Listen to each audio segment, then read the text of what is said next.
Les conneries que vous racontez là, c'est quoi un ingénieur? Il y a quelqu'un qui disait dernièrement qu'on lui demande seulement que CM2 c'est quoi? Il a le doctorat, on lui demande que CM2 c'est quoi? Il s'étonne, il ne connaît pas. CM2 c'est quoi? Mais un ingénieur c'est quoi? C'est un créateur, c'est un innovateur, c'est un transformeur. Les ingénieurs de l'Allemagne, on les a créés. Ils sont les réalisateurs. Ils sont les adaptateurs. Ils sont les consommateurs. Ils sont les pousseurs. Ils sont les ouvrières. Ils sont tout ça. Ils sont tout ça. Mais quand on parle d'ingénieurs, les vrais ingénieurs africains, ils sont en Afrique. Les vrais ingénieurs africains, ils sont en Afrique. Ils n'ont aucun diplôme. Ils n'ont aucun diplôme. Mais ce qu'ils réalisent, vous posez la question, ils sont partis à l'école, ils ne sont pas partis à l'école. Lorsque tu pars à l'école, pour aller apprendre à l'école, il faut savoir que tu vas réaliser les idées d'une autre personne.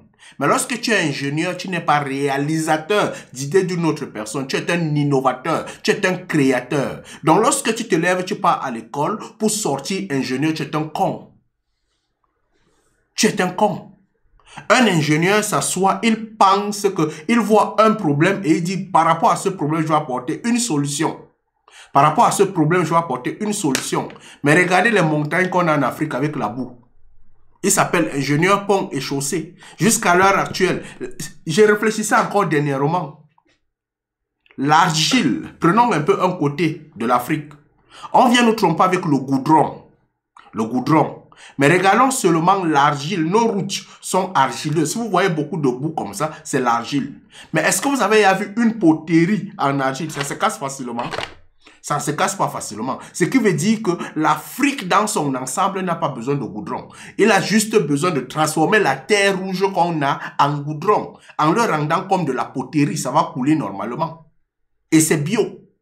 Mais quel est l'ingénieur qui pense à transformer cette argile, cette boue-là en goudron? Personne. Pourquoi? Parce qu'ils sont quoi? Des réalisateurs. Ils sont des ouvriers. Ils sont des ouvriers. Les ingénieurs, les vrais, sont en Afrique. Parce qu'ils sont au front des problèmes de l'Afrique. Ils sont au front des besoins de l'Afrique. Lorsqu'ils sont au front des besoins de l'Afrique, faites très attention. Très attention, je parlais encore de ça il y a cela quelques temps sur la manipulation. Je disais ça dernièrement que la France est en train de quitter l'Afrique. Mais on n'a plus besoin que les bases militaires soient en France, soient en Afrique. On a besoin que nous-mêmes, nous les Dunkoy, nous-mêmes avec nos téléphones, on donne des informations aux Chinois. C'est pour ça que quelqu'un va filmer un village dans son téléphone TikTok, il en balance la vidéo. Demain, vous venez vous retrouver qu'il y a des gens qui sont là-bas dans l'exploitation. Pourquoi? Parce que dans la vidéo que tu as partagée, il y a tellement d'informations dedans. Tellement d'informations. Mais malheureusement, notre société est comme ça. Les ingénieurs ne sont pas sur le terrain. Ils ne sont pas dans les besoins. Que ce soit dans l'agriculture, que ce soit dans quoi. On va me dire que oui, toi-même tu es ingénieur. Tu as déjà créé quoi? C'est vrai. Tu as déjà créé quoi?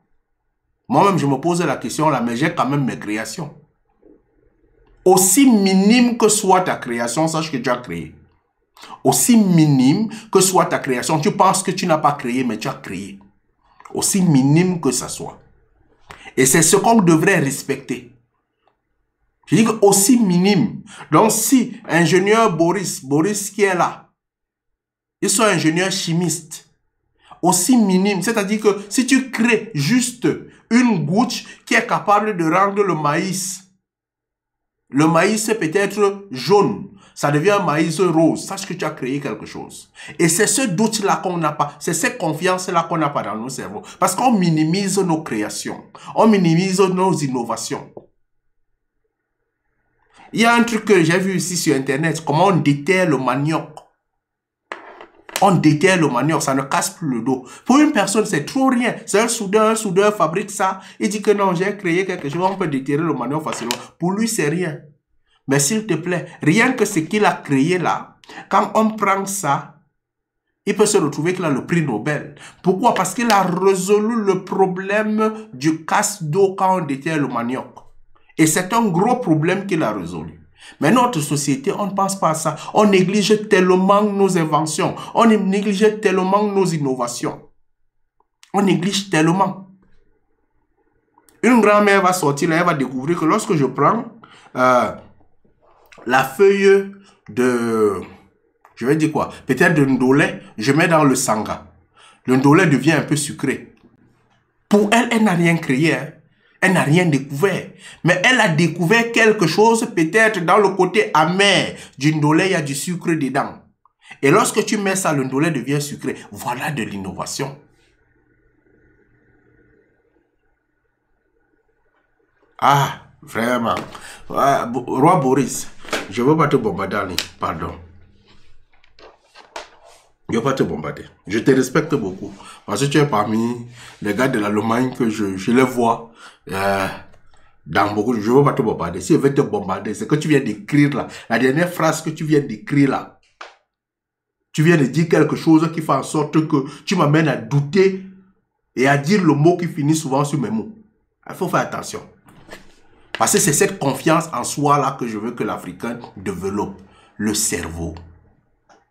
Le cerveau. C'est une machine. Ce que tu ne comprends pas, c'est qu'il faut d'abord comprendre ce qui existe pour penser comment innover. Si ça existe à Damoawa, ce qui existe au nord Cameroun, ça existe en Allemagne. Ce qu'il faut comprendre, c'est comprendre les besoins de ta population et de ton environnement. Tu vas connaître tout ce qui existe, tu n'es pas capable. Mais dans ton environnement, tu connais ce qui existe. Dans ton environnement, tu connais modifier. C'est pour ça que je parle souvent de la connaissance de son environnement en psychologie. Avant d'imposer un produit, il faut connaître le consommateur. Il faut connaître l'environnement.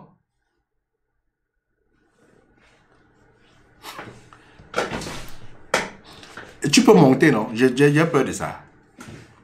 Tout le bavardage qui est fait là, mais vous voulez même arrêter. Tu peux monter? Eh, j'ai peur de ça.